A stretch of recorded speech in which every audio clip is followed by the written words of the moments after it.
Okay, I think this is actually on brand, and I think that's kind of funny. Or maybe it is, or maybe it isn't. I don't know. But we're starting this thing off like basically greeting everyone in the morning. I'm here sort of before I'm taking a shower. I'm going to give you sort of like a listing of the various things we're going to do today.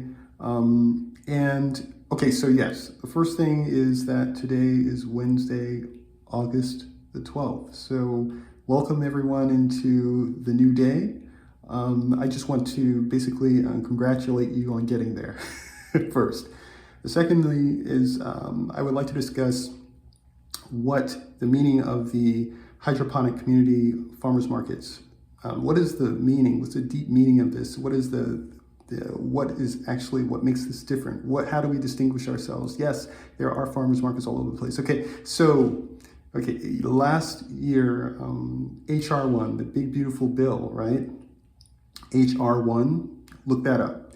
But anyway, we created a situation where many Americans who've been depending on a whole bunch of these entitlements are now dealing with not having them anymore, like really not having them, and having to apply in ways they haven't had to apply before. So fewer and fewer people can get access to it. So we're talking about Medicare, I guess Medicare, Medicaid, I don't know, whatever, but that we're talking about, so health insurance, right?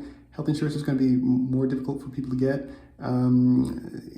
The operations that depend on that money are not going to be able to use it, so that they're going to close down. So we're talking about like possibly places where elderly people basically reside, those kinds of homes and so forth. Those facilities are probably going to close. There are a whole bunch of other things. And then we're talking about basically the general middle class is now having to deal with not having access to these entitlements, which have actually been necessary for them to bridge the gap in an economy that's already very difficult to manage, where there's already inflation, right? So you have this inflation thing going on with the government spending billions of dollars more than they would actually normally spend on all these other projects. And I don't want to go into it because I don't want to get this political in here. I just want to stay in the realm of objectivity, right? I don't want to start adding any value judgments to anything. That's not the purpose of this show. But the reality is what reality is, right? So HR1 is basically an attack on the working middle class. And the reason for this, you would basically imagine, would be to create disincentive for immigrants to come, because there's no real reason for you to come if to be a citizen means you are facing no resources, which the federal government is pretty much creating this environment of, that there's all this free stuff that you think you're going to get, you're not going to get anymore. So what do people have to do? Well, there's also the issue of food that is ultra processed, right? And there's this issue of food deserts and all this kind of stuff where people are not getting access to the food that they require, and it's all mostly ultra processed. And then people start getting sick because they're eating food that's really not helpful for them, not healthy at all. So fortunately, in the urban areas, there are farmers markets which serve them, and particularly in the areas, in the neighborhoods that are gentrified, there's definitely going to be more of a support for locally grown food, right? But not everyone has this. And I'm going, why can't the people themselves grow their own food? And you can do this with hydroponics. So this is my main point. And you can do this worldwide. You know, we could solve all the food crises this way, basically. It doesn't work in all areas for obvious reasons, where there are governments in areas that are not particularly stable. This is not going to work. But in places like definitely the United States right now, at least right now, go to a big city that has a lot of wealthy people, at least, you're going to have farmers markets there. and they operate well. But the problem, as I said in my initial video, is that the environment in which the food is being grown in is not necessarily going to be healthy for you. There are pesticides that are being used, actually fewer pesticides, because that's the reason that people go into the farmers markets, because they know that local farmers don't do the same thing as the big industrial commercial farmers do.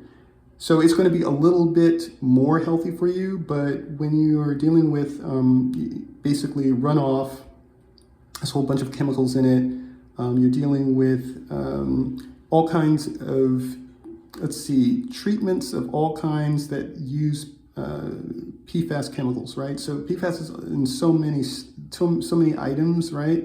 It's ridiculous, but so much so that it's everywhere. It's even in the rainwater. It's all over the place. So the only way that you're going to basically grow food without contaminants in it is if you grow it yourself. So you can do that with hydroponics. You can grow food indoors in your kitchen. You can grow it in your basement. You can grow it outside on the patio, on the terrace. And so this provides people the way out. And if they can get access to water that's filtered, right, the reverse osmosis, because just normal filtering is not going to work. You have to really go really thoroughly with this. So you have to get special certified systems that can reduce the amount of PFAS contaminants and all of the contaminants in the water. Now, if you feed your plants with this, which, let me just make this clear. In most cases, none of these farmers are saying that they basically treat their plants and treat their crops with this kind of water, filtered water.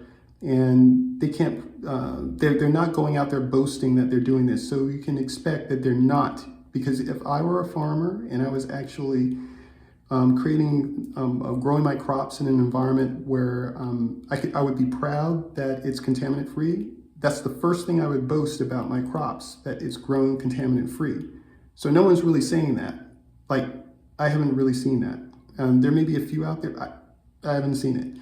So you can expect that your crops are highly contaminated. And this is part of the reason that everyone is experiencing all of these really bad health outcomes.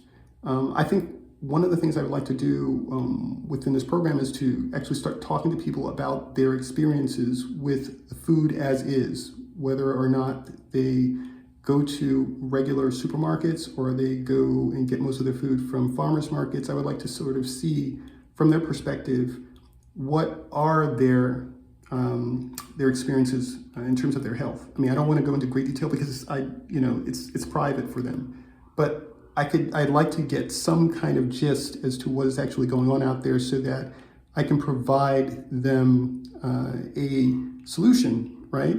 So the solution is these Schlagermeister. Schlagermeister is this brand, right? And what the brand is doing is it's supporting acts in the public interest. And one of the first ones is, let's have communities, organize their own hydroponics farmers markets. So at the community level, and we organize communities to do that, right? So my role here in the Larry Leather Show, and this is the Larry Leather Show, my role here is basically to draw attention. And I'm going to work with a whole bunch of other creators to do the same thing in their cities, where they're allowing people to understand, here's an opportunity for you. You can actually grow your own food, and you can't do everything for yourself, right? So we're building a community. And so other people are always also going to be growing their own hydroponics stuff, crops and whatever. The thing is, in the beginning, everyone's going to sort of like do a mishmash of things. They'll grow a variety of things. They're going to do some experimentation. Then people will sort of start to specialize because they have found certain crops that they grow very well. And by the way, we're going to organize a wiki, like a protocol wiki where all the growers can share their let's see, the processes that they use to grow every commodity, right? So every commodity has its own likes and dislikes in terms of like, the kinds of food that it eats in order to be able to grow and be at the highest quality. So you can't feed everything in the same way and get the same result, because all the plants have their own characteristics and they have their own likes and dislikes. So first of all, I'm going to be able to get that kind of intelligence from the community, and each community will be able to do that for its own. And then as more and more and more people join their local community, then the growers can start to reorganize and start to specialize and start to grow things in accordance to the schedule of other growers. And so you have a situation where people are coordinating their harvests, and we're going to start to see that kind of thing happen. And I think that's very exciting, because you don't really know how that's going to happen. It's going to be very, very organic.